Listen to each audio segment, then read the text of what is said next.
Okay, so let's talk about DOM manipulation. So first, let's just go to the ways on how to access the DOM elements, okay, or the document object model elements. So when we say elements, so this refers to our HTML tags, okay?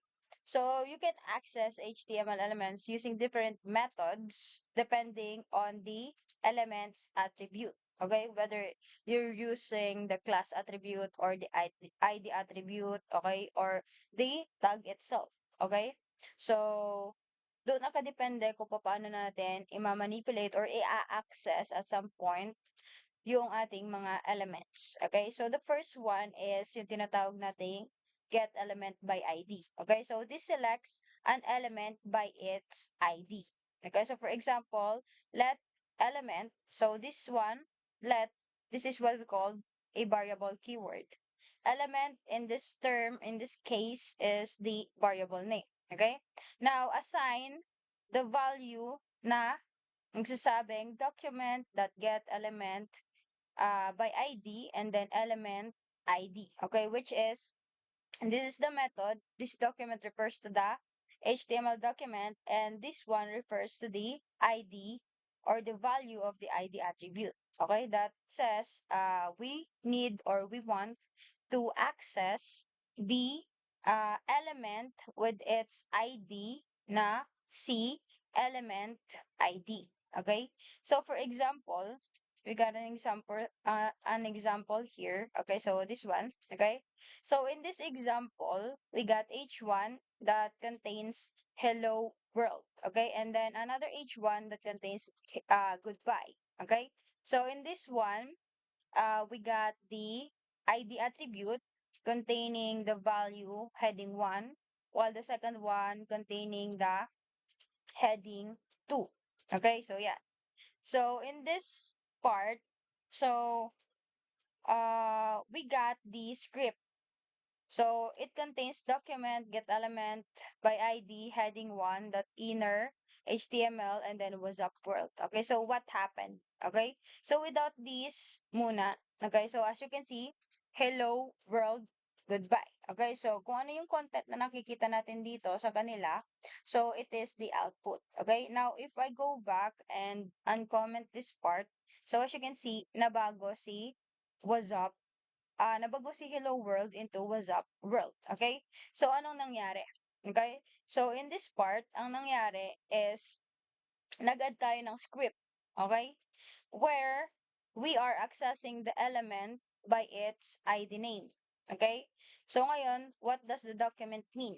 Okay? So, it means that we want to access or we want the full access to the HTML document. Okay? So, it's like saying, halugugin mo ang HTML document and what does the get element by ID means. Okay? So, you're looking for an element with a corresponding ID na ano. So, dito mo ilalagay yung pangalan ng ID ng element na hinahanap mo. Okay? For this example, we got two H1 element. Okay? With different ID value. Okay? Or different value ng ID attribute. Okay? So, for the first one, heading 1 yung value ng kanyang ID attribute. For the second one, heading 2 yung ID value ng kanyang ID attribute. Okay? Now, sinasabi natin sa line of code na to, okay? We want to access the element na may ID or may value ng ID attribute as the heading 1, which pertains dito sa ating unang element na H1. Okay? So, ibig sabihin, you want to access the H1 na nauuna. Okay? Bakit? Kasi it corresponds dun sa ID name na yon. Okay? So, if we say that this is heading 2, sorry, if we say this is heading 2, okay?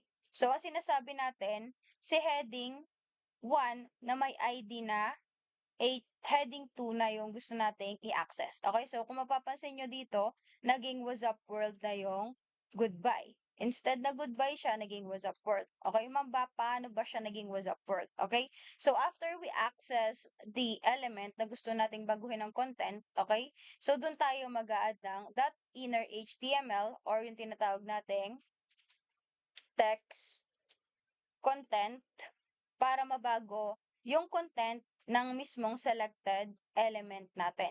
Okay? So, ngayon, paano mabago? Okay? So, you need to assign a value, okay? A value doon sa element na yon. Okay? So, just like this one. Okay? So, in short, parang sinasabi natin dito, kasi naka-heading 2 na tayo, okay? I-access mo yung HTML document, kunin yung element na may ID na heading 2. Okay? Now, ano yung gusto mong gawin? Okay? Ang gusto kong gawin ay yung sumunod. Okay? Dot text and text content. Okay? So, ano ibig sabihin nito? Ang gusto kong gawin is maglagay ako ng content or baguhin ko yung content ng element na may heading 2. Okay? Ano sunod na sasabihin? Ano yung value na gusto mong ilagay doon? Okay? So, inside the double quotation, dito mo ilalagay yung gusto mong ipalit na value or laman ng content dun sa element na tinatarget mo. Okay? Which is, ang tinatarget natin ngayon ay yung H1 na may ID na heading 2. Okay? So, yun yung nangyari. Okay? So, para sinabi natin dito na si document or si HTML pakihaluglog, paki hanap yung element na may ID na heading 2, pakipalitan or pakilagyan siya ng content na was up world. Okay? Na pag binago natin to, ginawa nating H1, so ang sinasabi na natin diyan is halugugin mo sa HTML document, hanapin yung element na may ID na heading 1, pakipalitan yung kanyang text content into was up world. Okay? So, kaya ang nangyari, instead na hello world yung lumabas, naging was up world na siya. Okay? Kasi nga, tinatarget na natin is si H1 na may ID na heading 1. Okay? So, yun. So, that is for the get element by ID. Okay? Now, next is, go back tayo sa presentation. Next is, to use the get element by class name. So, anong pinagkaiba? Okay?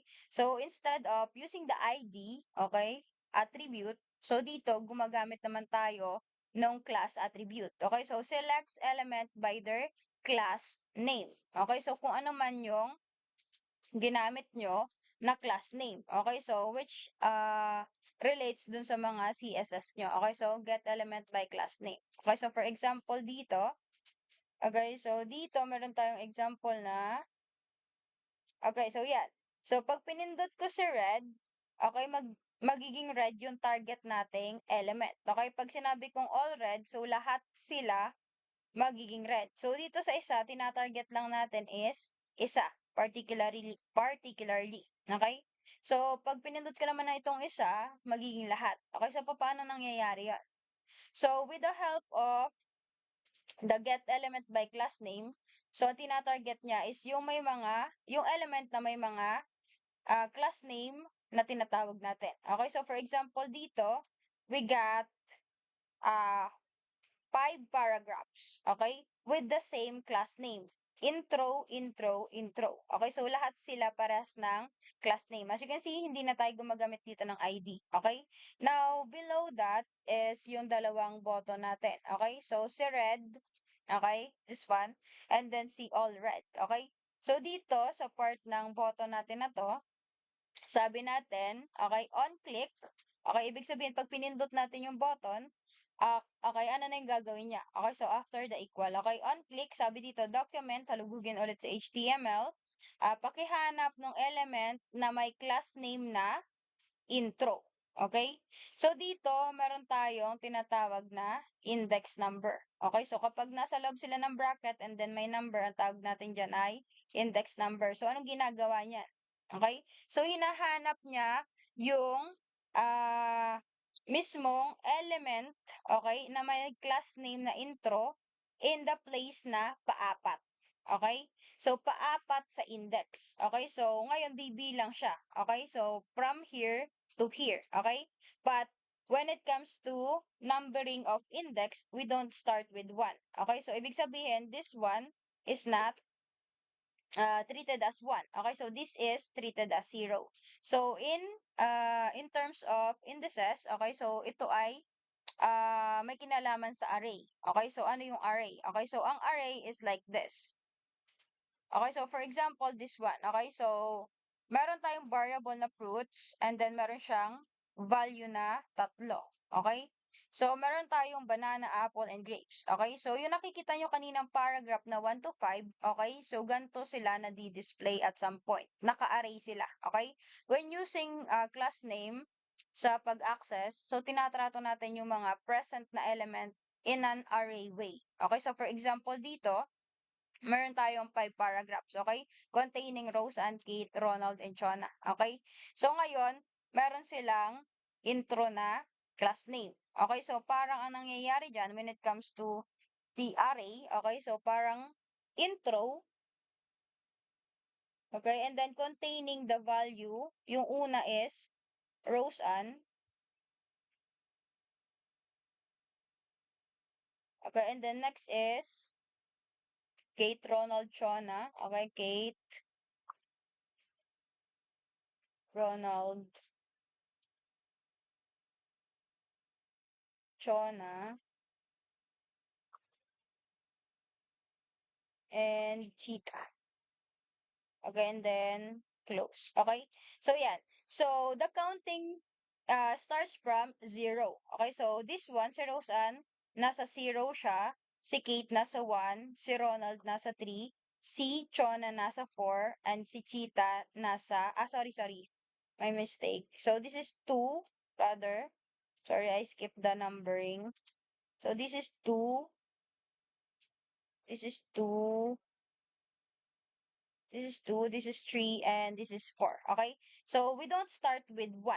Okay? So, ganito tinatrato ni get element by class name yung ating pag-access sa mga elements. Okay? So, ngayon, naging red si Cheetah kasi ang target natin is si number 4. Okay? So, si index number 4. So, indices ang tawag natin dito kasi madami, okay?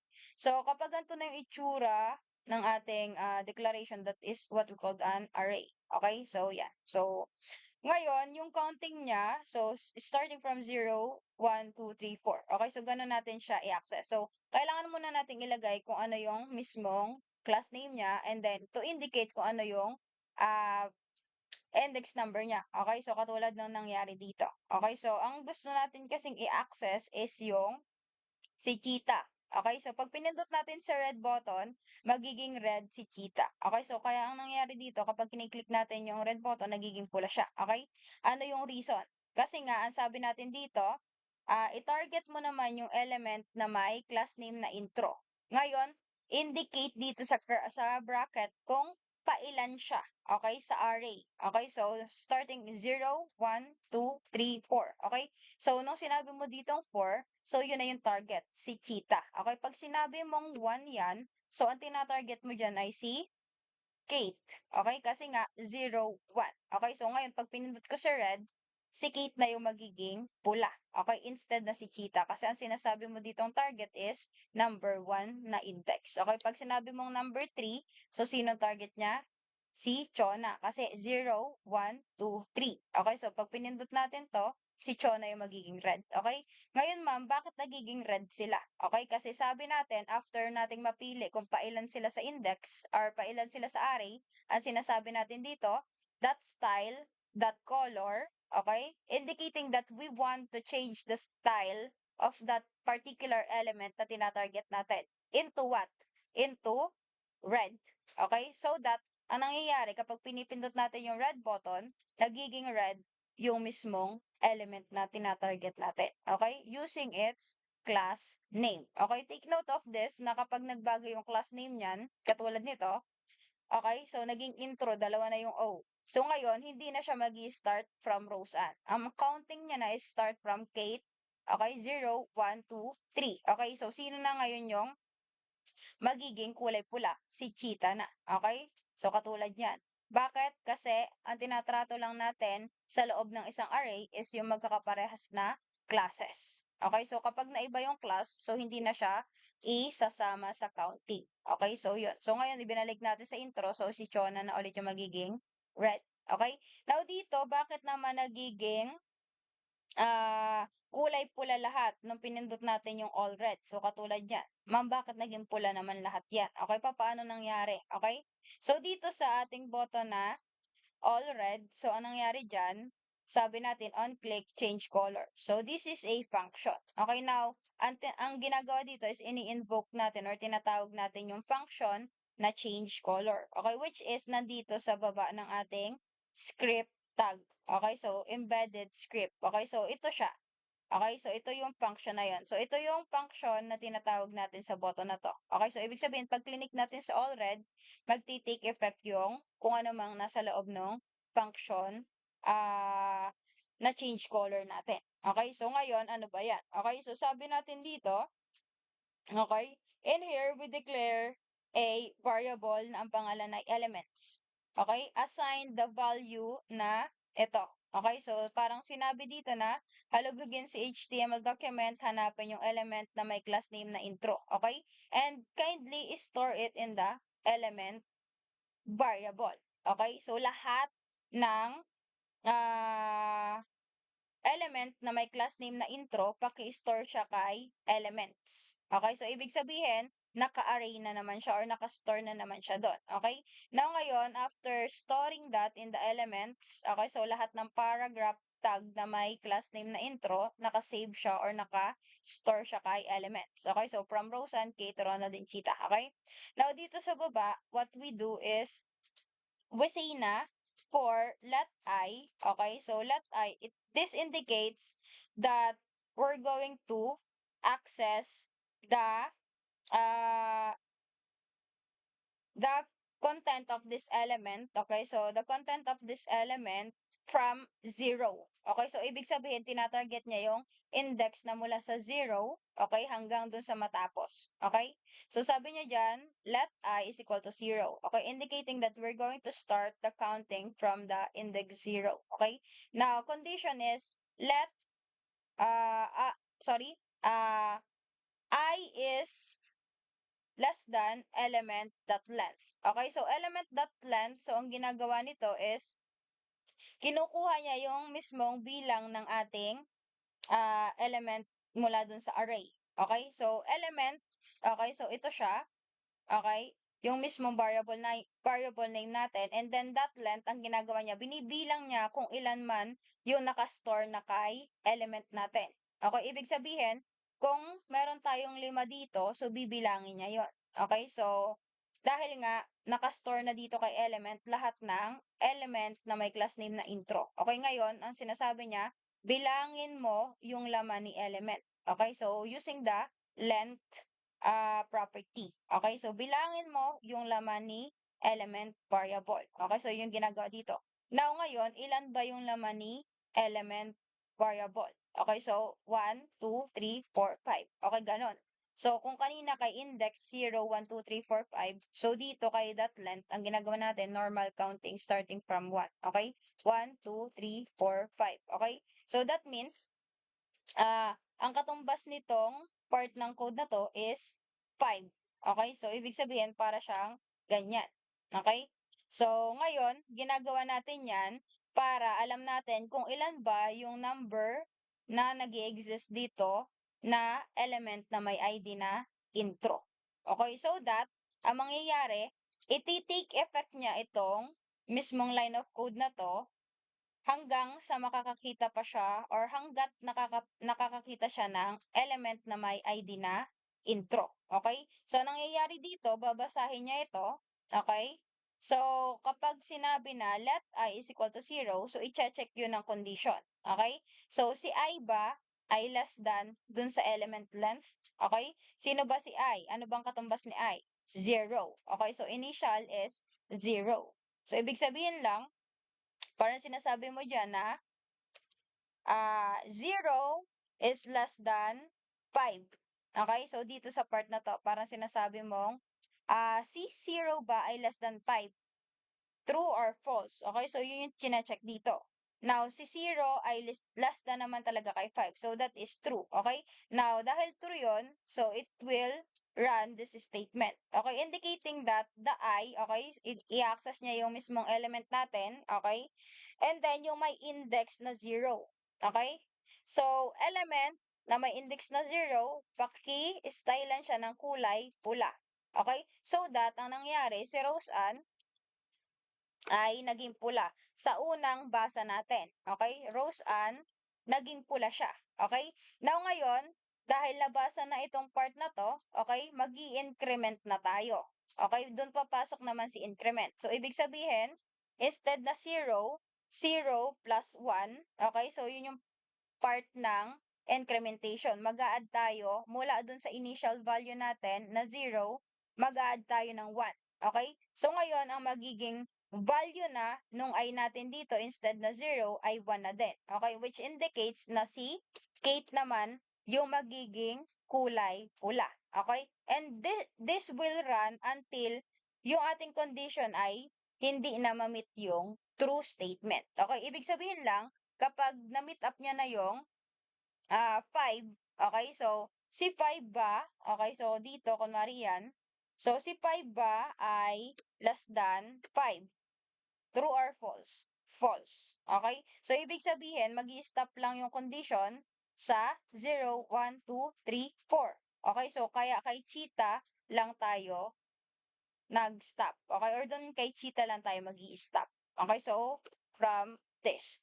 So, pag nag-false na, so, hindi na siya babasahin. Okay? So, yan. So, yun yung reason kung bakit naging pula lahat ito nung pinindot natin yung all red. Okay? Kasi, pag dumaan ng for loop, okay, and then ganito yung statement natin, so, lahat ng existing na element na may intro na class name, so magiging pula talaga. Okay? So, yun yung sinasabi ng line of code na ito. Okay? So, okay, tuloy ko lang. So, para mas malinaw sa inyo. Okay? So, katulad niyan. So, si Kate, okay? So, yung ating I dito ay naging 1 na. Okay? So, ngayon ito magiging 1 na din. Okay? So, ngayon si Kate. Now, ngayon, after niyan maging pula si Kate, iikot ulit. So, mag-a-add ulit siya ng isa. So, ang mangyayari is 1 plus 1. Okay, which is 2 naman, 'di ba? Okay, so 2, which is mapupunta ulit yung 2 dito. So, sino na yung target ng 2? So, element 2, yung index, si Ronald. Okay, so ngayon, ang mangyayari, magiging pula na din dito si Ronald. Okay? So, ngayon, check ulit. So, mag-a-add ulit ng isa. So, ang mangyayari na 2 plus 1, which is equal to 3. Okay? And then, checking si 3 ba ay less than dun sa length. Okay? So, si 3 ba ay less than kay 5? Okay? True or false? True. Okay? So, that babasahin ulit si Cho na gagawing pula. Okay? And then next is mag-a-add ulit tayo ng isa. So, 3 plus 1. Okay? And then checking ulit kung less than pa din ba siya sa 5. So, ngayon, true or false. Ngayon, kung true, okay, ilagay dito si 4 and then basahin si cheetah para gawing pula. Okay? So, that, yun ang nangyari. Now, pag nag-add pa ulit tayo dito ng another paragraph na may intro na class name, katulad niyan. So, pag sinabi natin siya ay si Kath, okay? So, yan, pati isikat madadamay na. Okay? Kasi hanggat nadadagdagan tayo dito, okay? So, hindi na 5 yung magiging ano natin dito. Magiging katumbas ng length. Okay? Kasi nagdagdag tayo ng isa. Pag nagdagdag tayo, magdadagdag din ito ng count. Okay? Pag nagdagdag to ng count, magdadagdag din tayo ng ikot. Okay? So, ibig sabihin ngayon, itong 4, okay, yung 4 na yan, madadagdagan ulit siya. 4 plus 1, okay, which is equal to 5, which is, ibig sabihin, masasama na din yung cast. Okay, so, just like that. Okay? So, kung gusto nyong isa lang yung mag-trigger na function para maging pula lahat nung may class name, naiisa lang naman, okay? So, ganun yung gagawin nyo. Okay, so gagamit kayo ng for loop. Okay? So, kung gusto niyo naman ang i-target nyo ay isa lang, katulad nung kanina, so, yung mismong index lang na yun ang targetin ninyo. Okay, so yan. So katulad nung dito sa function ng red natin. Okay, so yan. And then next is, let's proceed to the next one. So next is get element by tag name. Okay, so actually same goes lang sila. Ang pinagkaiba lang is instead na class name, ang ginagamit nating tinatarget natin dito is yung mismong pangalan ng ating element. Okay, so select element by their tag name. Okay, so for example, gumamit tayo ng H1. So yung H1, yung paragraph, yung P. Okay, so much for that. So tingnan natin yung example. Okay, so just like this one. Okay, so this one, for example, we got the this one. Okay, so let's just try this one.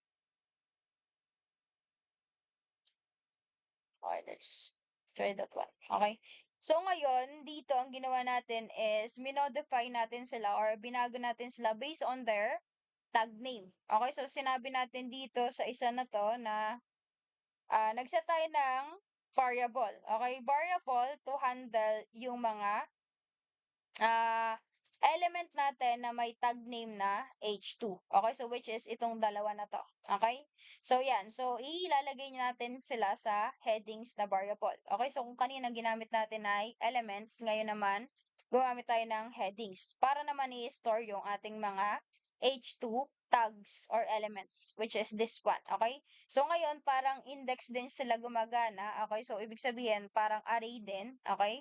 So, ang magiging counting din is 0 and 1. Okay, so ganun din natin ina-access ang tag name. So, para sa class name. Okay, so yan. So, ngayon dito sa baba na to, so ang ginawa natin is, disregard nyo muna to. Okay, so, wait lang.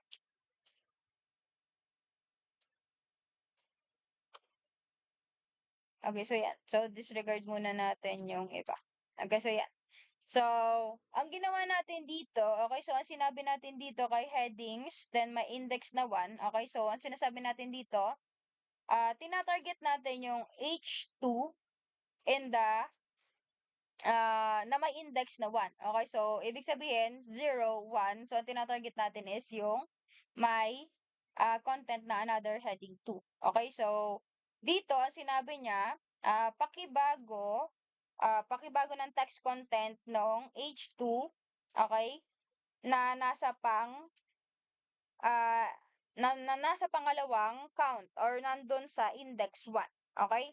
So, ngayon, anong gusto mong gawin? Okay? Anong gusto mong gawin? Pakibago ng kanyang content into modified heading 2. Okay? So, kaya ang nakikita natin instead na another heading 2, ang nangyayari is modified heading 2. Okay? Kasi nga, gumamit tayo ng text content. So, pag gumamit tayo ng text content, so, ang gusto nating baguhin is yung mismong content or yung nasa loob ng ating opening and closing tag ng kung ano mang element yung ginagamitan natin nun. Okay? Whether it's a paragraph, whether it's heading tags or division or span or whatsoever. Okay? So, yun. So, pwede natin gamitin si text content or yung tinatawag nating inner HTML. Okay? So, kaya, ang nangyari, naging modified heading to siya. Okay? Ibig sabihin, nabago natin yung content niya. Okay? By just saying this one. Okay? So, tinarget natin yung H2 na nasa index 1. Pinalta natin yung content into modified heading 2. Kaya, ang nangyari sa output natin, instead of another heading 2, modified heading 2 na siya. Okay? While dito sa isa, sinabi natin, i-access natin yung heading 2 na nasa index 0. Okay? And then, sabi natin dito, baguhin yung style, specifically the color, and then into color red. So, ngayon, kaya nakikita natin kung bakit kulay pula yung heading 2. Okay? Kasi, siya yung nasa unang index or yung nasa index 0. Okay? Kasi nga, H2 lang yung target natin, di ba? So, in-store natin sa heading variable lahat ng ating tag na H2. Okay? Kaya ngayon, nung sinabi natin dito na heading, okay? So, ina-access natin lahat ng H2 element using this one. Okay? Now, hinalughog natin yung heading and then sinabi natin na si heading na nandun sa index 0, yung gusto nating lagyan ng style, ng color, pula. Okay, kaya nangyari, naging pula yung heading 2, which is nandun sa index 1 natin. Okay, or yung pang-una. Okay? So, yan. So, yun yung nangyari dito. Okay? Now, dito sa baba, so, pag naglagay tayo ng function na or button, okay, so, lagay tayo ng on-click. Okay, ibig sabihin, pag clinic natin ang button na ito, okay, so, gusto kong maging kulay purple yung, maglagay tayo ng, sige, okay, yan na lang. Okay, so, yan, and then, palitan na lang natin to ng, ah, head. Okay, and then let's just say ang tina-target natin is yung mga H2 ulit. Okay? And then let's just say this one is head. Okay, so yan. Okay, so ngayon, so sinasabi naman natin dito na pag clinic natin yung button na let's just say purple. So purple color. Okay, so yan. So, pag pinindot natin tong purple color, gusto nating lahat ng H2 or heading 2 maging kulay purple. Okay? So, ngayon, ang gagawin ko, mag-add ako ng tinatawag natin na function. Okay? So, ang tawag natin dyan, kapag kulay dilaw na mayroong parenthesis is a function. Okay? So, dito sa baba, meron akong i-declare. Okay? So, function, change color. Okay? So, kung ano yung kailangan mong function na tawagin, so, dapat magka-match sila dun sa nasa HTML element nyo. Okay? Now, dito sa loob ng function natin, so, nagsabi tayo dito or nag-declare tayo ng variable kung saan ini-store natin lahat ng element na may tag name na H2. Okay? So, ibig sabihin, nandito na sa kay variable name lahat ng tag na H2. Okay? Naka-store na ulit siya in an array version. Okay? Ibig sabihin, may count na ulit sila na from 0. Okay? So, ngayon dito sa baba, sinasabi na ulit natin na gusto nating i-access lahat ng ah H2 element, okay? Hanggang sa kung ilan man silang meron, okay? And then, ang gusto natin gawin is palitan yung kulay nila into blue. Okay? But then again, purple yung sabi ko. So, let's just change that into purple. Okay? So, tanggalin natin yung comment. Baka malito kayo. Okay? So, yan. So, ngayon, ang ginagawa nito is ganun din. Same goes kanina sa example natin dito sa class name. Ang kaso lang, instead na red, dito, ang gusto natin gawin is gusto natin gawing pula lahat ng is H2. Okay? Kasi ang target natin dito is element na ang tag name ay H2.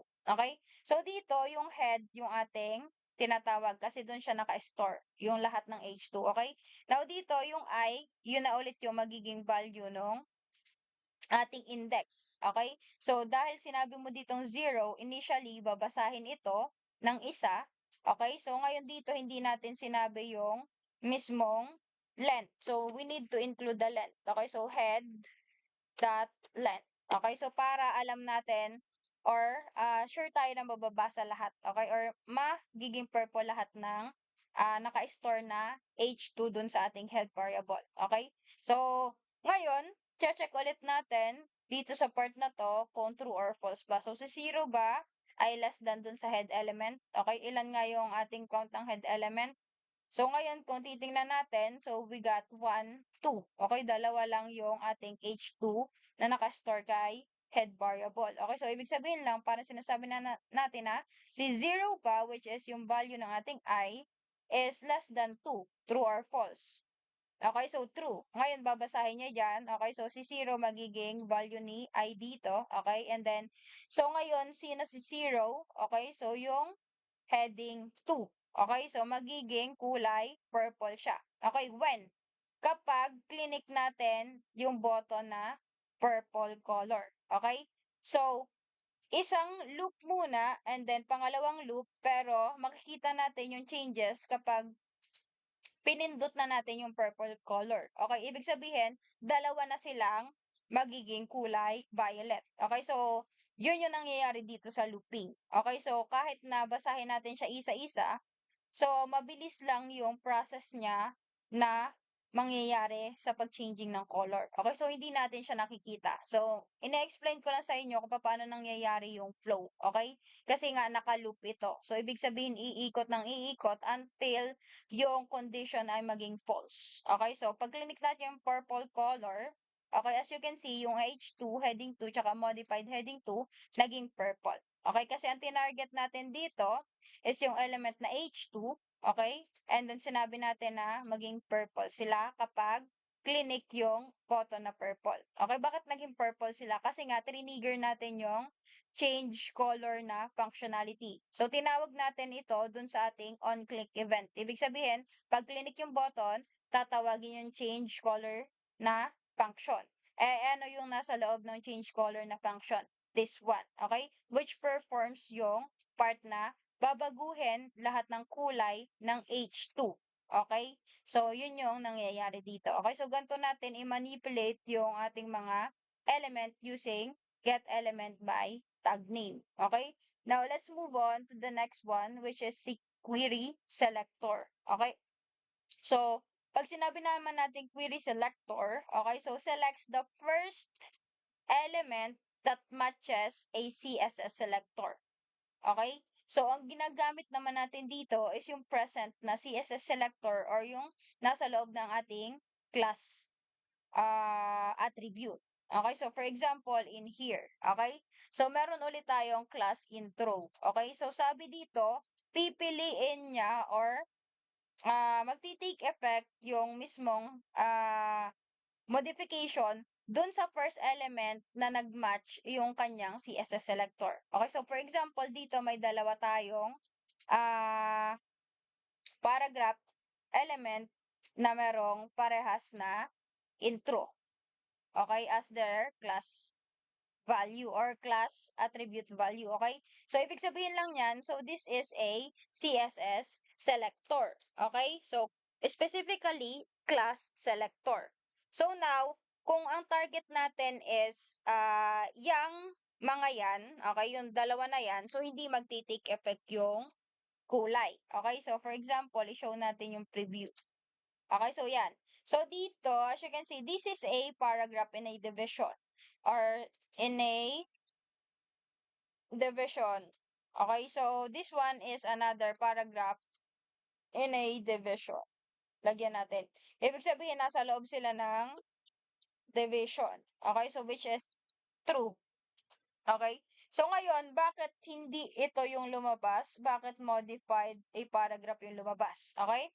So, explain natin. So, dito sa part na to ng script natin, so, nag-declare ulit tayo ng variable na element to handle or para i-store sa kanya yung mga elements na merong class selector or CSS selector na container and then intro. Okay, so this indicates na gusto nating i-access yung element na may class name or selector name na intro, which is naninirahan sa nanay niya na may class na container. Okay, so yun yung sinasabi natin dito. Now, kung sino man yung unang makita na merong intro na class name sa loob ng ating container na element na ah, nanay, okay, nanay nila, okay, so doon magti-take effect yung mismong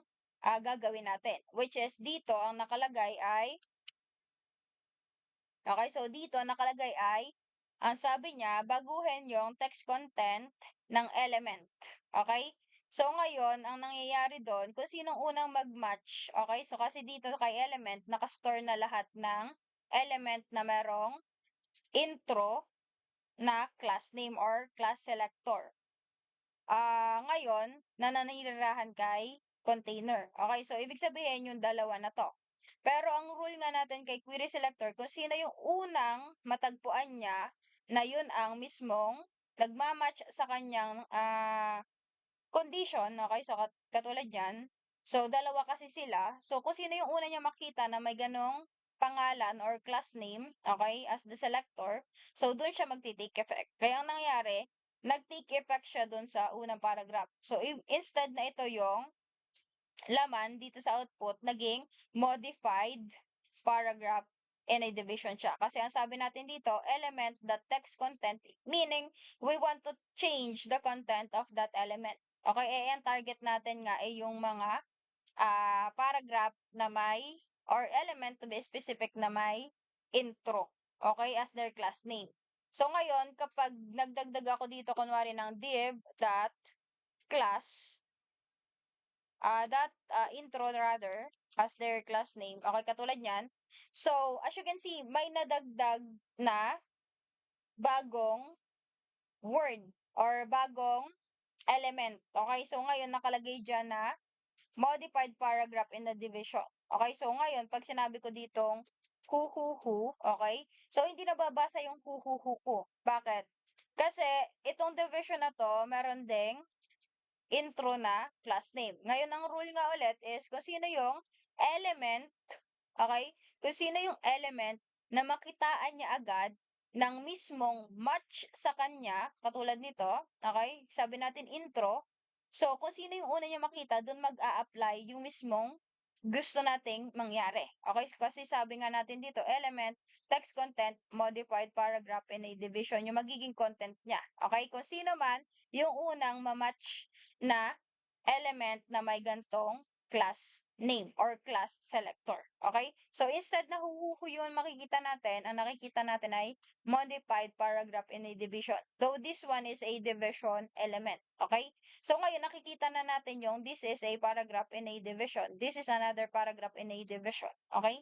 So, instead na kanina hindi natin nakikita. Pero pag tinanggal ko to, ayan, hindi na ulit natin siya nakikita. Kasi ito na yung tinatrato niya na unang nagmamatch dito sa description na sinasabi natin.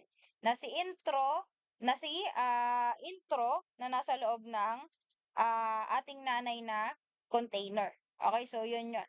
So yun sinasabi natin query selector. Kung sino ang unang nagmatch na class name or class selector rather, so sa kanya magti-take effect yung mismong modification na sinasabi natin. Okay? So, what if naman pag maramihan yung target nating class selector? Okay, so doon naman papasok yung sinasabi nating query selector all. Okay, so dito, pwede nyong gamitin yung mga, pwede nyong gamitin yung ating ID selector, okay? Dito, pwede din naman si ID selector. So, for example, ito yung ating ID. Okay, so this one is ating ID. So, balik tayo kay query selector. So, instead na sabihin natin dito na kay intro na period yung nasa unahan niya, so we can say hashtag. Okay? So, dito sa query selector, so pwede tayong magtawag ng class or ng ID selector. Okay? So, kung ID yung ginamit natin dito, okay, so hashtag yung gagamitin natin sa unahan. Kung class selector katulad nito, so period yung gagamitin natin sa unahan. Okay? So, yun yung rule when it comes to query selector. Okay? So, pwede natin gamitin kung anong selector man yung ginamit natin sa CSS natin. Okay, whether it's a class selector or yung ating ID selector. Now, go back to this query all. Okay, so ano nang nangyayari? Okay, so sabi natin dito, meron tayong welcome to the site, okay, which is hindi natin nakikita, okay? So, dito naman sa pangalawa, this is the first paragraph. Wait lang. Let me just show preview. Hindi natin kasi nakikita yan. So, dito ay this is the second paragraph. Okay, so yan nakikita natin yung output. Now, bakit kulay green yung dalawa? Okay? So, sabi kasi natin dito sa baba, okay? So, const all text paragraphs. Okay? So, nag-declare ulit tayo ng another variable to contain all the elements na merong class name na .text. Okay? Which is itong mga ito. Okay? Si paragraph 1 at si paragraph 2. Okay? Ngayon, dahil nakuha na natin or na-store natin siya sa all text, ngayon, ano yung gusto natin gawin? Okay? So, sinabi natin dito na all text for each paragraph. Okay? Nag-declare ulit na naman tayo ng panibagong variable. Okay? Now, ngayon, anong gagawin? So, paragraph that style color is green. Okay? So, ang nangyari, naging kulay green lahat ng paragraph na may class name or class selector na text. Okay? So, by just saying for each. Okay? So, this indicates na for each element, okay, na may makikita tayong ang kanyang selector ay that text, gawin mo siyang kulay green. Okay, so yun sinasabi dito. So ito yung pinaka-syntax ng other way kung paano nyo gawin yung maramihang selection. So aside from the for loop. Okay, so ito yung sinasabi nating for each. Okay, so yun. So ganito naman natin i-take effect yung multiple selection. Okay, when it comes to query selector. Okay, so instead of query selector lang, meron siyang all sa dulo. So, katulad dito. Okay? So, example, pag naglagay tayo dito ng another paragraph, katulad niyan, and then, another paragraph, and then gumamit tayo ng class selector, so period, and then text. Okay? So, ang mangyayari, pag naglagay ako dyan ng word, like, for example, okay, for example, katulad niyan, so, automatic nakakulay green siya. Bakit? Kasi gumagamit siya ng class na text or yung mismong class selector na text. Okay, so yun. So, each element na mamimit up niya yung class selector na text. So, dun siya magti-take effect. Whether it's a paragraph or heading, katulad nitong isa na to, the text. Katulad yan. Hello. Okay? So, kulay green siya. Bakit? Kasi na-meet up niya yung class selector na ang pangalan, ang value ay text. Okay? So, yun. So, kung ano man yung tinatarget niyang class selector or ID selector to be specific, okay? So, dun siya magti-take effect. Okay? So, using for each or for loop. Okay? So, yun. So, you can decide kung ano yung gusto nyong gamitin. For each or for loop. So, katulad nung ginamit ko sa dito. Okay? So, it's up to you. Okay? So, as long as meron silang literal na variable. Okay? So, you cannot manipulate it without storing all the elements na may class name or tag name when it comes to tag name. Okay? So, in a variable. Okay? So, you cannot manipulate it without that. Okay? So, yeah. So, that's all for the uh, modification of or DOM manipulation. So if you do have a question, so feel free to send me a message.